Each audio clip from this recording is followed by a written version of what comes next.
Estamos no ar com mais um Pode Prosear e hoje o assunto é saúde, mais especificamente suplementação. Você usa suplemento? Às vezes você tem um pouco de preconceito ou você usa e não serve nem para quê, não sabe nem para que serve, né? Muita gente entra nessa lista aí. Quem vai explicar tudo pra gente é a Andressa Loreto, que é nutricionista e está conosco aqui e vai tirar uma série de dúvidas, tá? Andressa, obrigada pela participação conosco. Eu que agradeço, muito obrigada pelo convite, Manuela.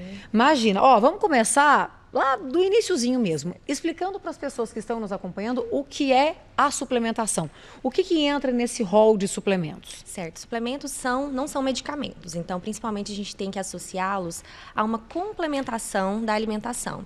Então eles vêm para fornecer mais nutrientes, como proteínas, carboidratos, lipídios, ou também para fornecer algumas enzimas, né, ou até processos de fitoterapia, que são nutrientes muito específicos. Quando você fala que não é medicamento, é porque tem gente que acha que recorrendo ao suplemento vai curar alguma coisa, não é por aí, né? O suplemento ele não tem a indicação de curar, tratar ou prevenir doenças. Então, isso é uma classificação apenas dos medicamentos. Entendi. E quem pode usar o suplemento? Então, a suplementação ela deve ser indicada por um profissional habilitado, sendo ele um médico, um nutricionista, né, ou da área da saúde com essa destinação de competência técnica. Por exemplo, a gente fala de atletas, né, que às vezes vão suplementar. Gestantes, idosos, isso é crianças, importante. no caso de suplementações de vitaminas que devem ser adicionais. Então, o suplemento ele pode ser associado tanto quando identificado uma necessidade, ou seja, uma ausência da vitamina, ausência por da exemplo. vitamina, exatamente. Uhum. Uma deficiência, né, Sim, nutricional, sim.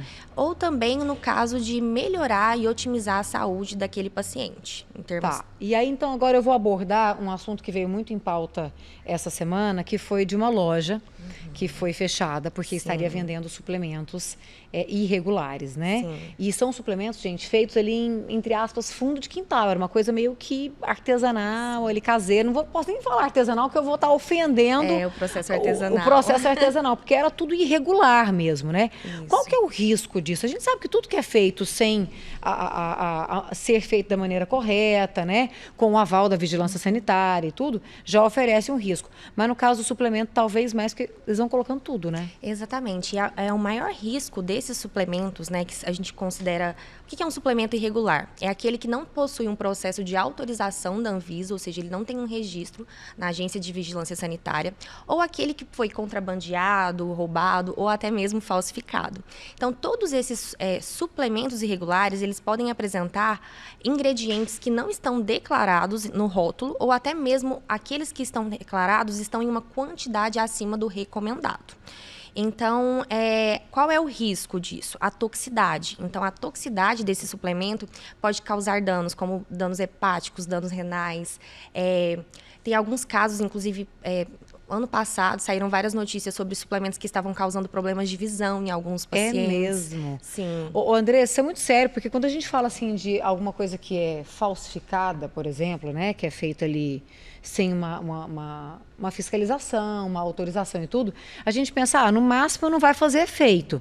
Mas é muito além disso, Muito né? além. Não faz bem e faz mal. Sim, alguns casos até de morte, né? Então, a gente tem registros de casos de mortes que aconteceram pela utilização de suplementos irregulares, que foram esses feitos em fundos de quintal. Inclusive, a polícia que informou nessa última prisão, e que teve prisão também, né, de pessoas responsáveis por isso, que esses suplementos de uma determinada marca estavam sendo vendidos era a quarta vez já que a polícia encontrava esse tipo de irregularidade, ou seja, continuava tendo produto no mercado, né? Sim, e são casos reincidentes, principalmente quando existe uma busca e uma procura por um certo milagre pessoal. Então, geralmente as pessoas procuram, através desses suplementos, terem resultados que são muito rápidos e que acabam prejudicando também a saúde.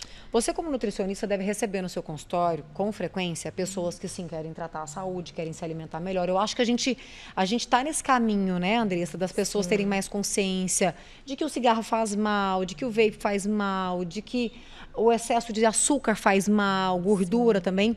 Mas, ao mesmo tempo, também a gente tem em paralelo a isso, pessoas que querem muito rápido buscar um resultado estético bonito, Sim. né? Bacana.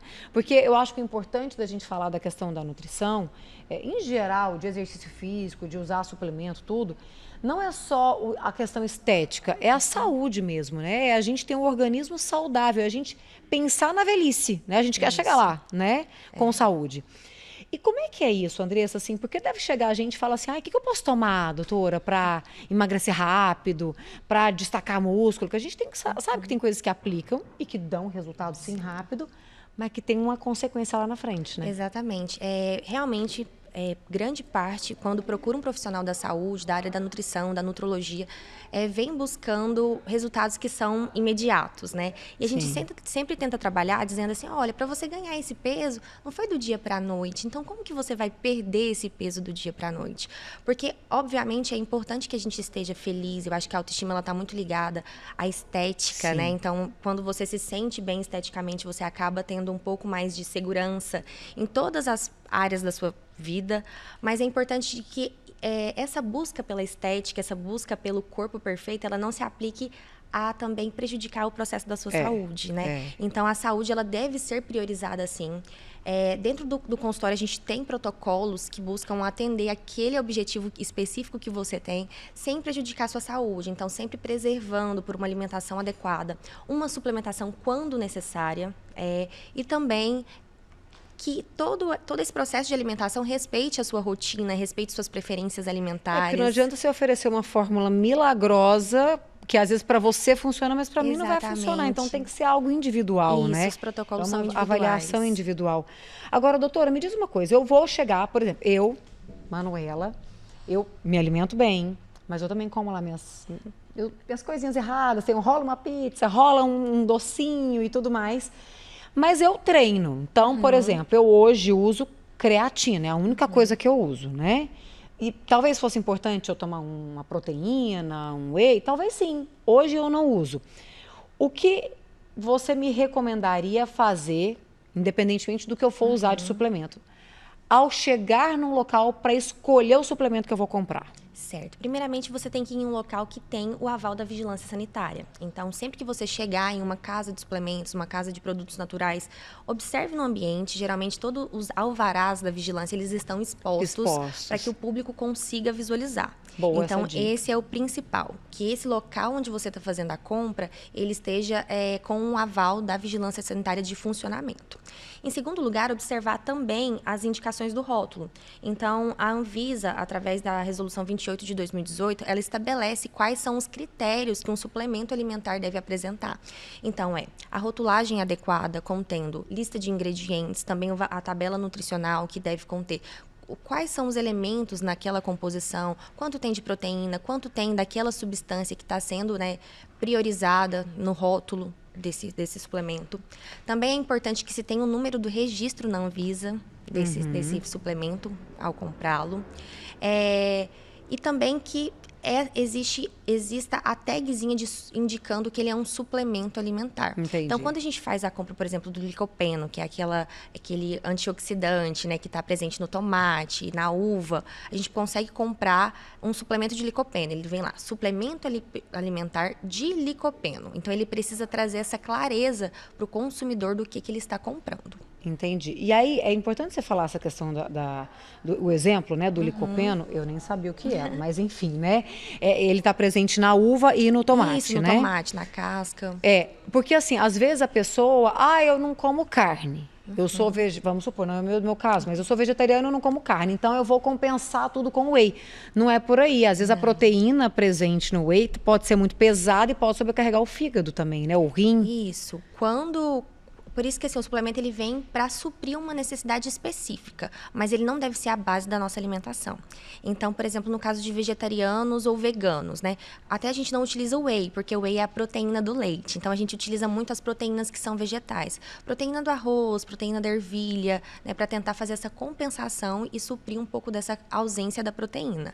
Mas é importante de que as quantidades elas sejam respeitadas e também recomendadas por um profissional habilitado. Isso. Porque, como você falou, tudo que é demais é veneno, né? Exato. Então, se a gente faz uma suplementação inadequada, você pode sobrecarregar outras áreas, não só o fígado, como os rins também. Então, são pessoas que têm propensão à formação de cálculos renais. Então, a gente já tem que ter um cuidado. E, claro, também observando se existem algumas patologias associadas, o histórico genético também, e as condições sociais, ambientais em que aquele paciente está inserido. Do mesmo jeito que a gente está falando de proteína, enfim, né? Tem a questão da vitamina, que você inclusive já citou, que acontece muito com pessoas idosas, a questão do cálcio, Sim. criança, vitaminas, Sim, ferro. Normalmente quando é polivitamínicos, bebezinho a gente dá isso. ferro. E depois da pandemia veio muito assim, eu vou tomar vitamina D. Tem gente que toma assim, ou vitamina C. Tem gente que toma assim indiscriminadamente, começou a tomar, compra. Às vezes aqui não compra com tanta facilidade, mas fora do país você compra em supermercado. Sim.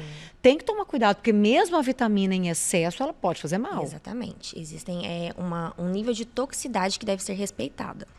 Ao consumir esse tipo de vitaminas, até mesmo enzimas, né, de digestão, tudo isso deve ser respeitado e sempre indicado por um profissional habilitado. E o que você recomenda, por exemplo? Porque às vezes, de uma consulta até outra, você já conseguiu repor aquela vitamina que precisava e talvez você não precise tomar continuamente. Então, para quem faz uso disso, fazer uma consulta periódica a cada 6 meses, uma vez por ano, para saber se está bom ou não, porque tem que fazer exame, né? Isso. Então, todos os parâmetros clínicos, até para que sejam indicadas suplementações, vitaminas, né, até suplementos de proteína, devem vir acompanhados da avaliação dos exames bioquímicos. Então, exames de sangue, para quem faz esse tipo de suplementação, são indispensáveis a serem realizados de 6, no máximo, a 8 meses, para que a gente possa reavaliar. Como a gente conversou no início, os suplementos eles vêm para suprir uma ausência, uma necessidade a mais. Mas a alimentação ela sempre deve ser a base para o fornecimento de todos esses nutrientes e macronutrientes. Eu acho que é isso que a gente tem que trazer um recado para finalizar, assim, porque a alimentação é muito importante. Sim. Hoje em dia a gente tem, né, alimentos com uma série de substâncias que podem te ajudar, mas aquele alimento livre de embalagem, aquele alimento real, o que é casca, é o melhor, né? Sim. Aquele ali é o que consegue suprir toda a necessidade do organismo. Exatamente. Então, a alimentação ela deve ser a base para que a gente forneça todos esses nutrientes e micronutrientes, né? Então, quando a gente fala um cabelo bonito, uma pele bonita, ou até mesmo uma vitamina C, tudo isso pode ser encontrado através da alimentação.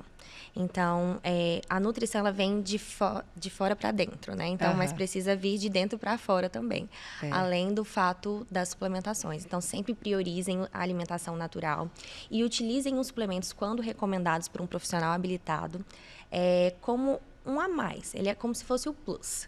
Ele não é a base do fornecimento dos nutrientes que a gente precisa no dia a dia. Aquele ditado que diz que o que a gente come é a mais pura verdade, a mais pura né? verdade. Então pense bem no que você está comendo, o que você é, né? Acho que a gente tem que deixar aqui essa interrogação para que as pessoas fiquem se perguntando se está fazendo certo, se não está querendo facilitar demais e jogar a responsabilidade para cima de um potinho daquilo que você mesmo pode fazer.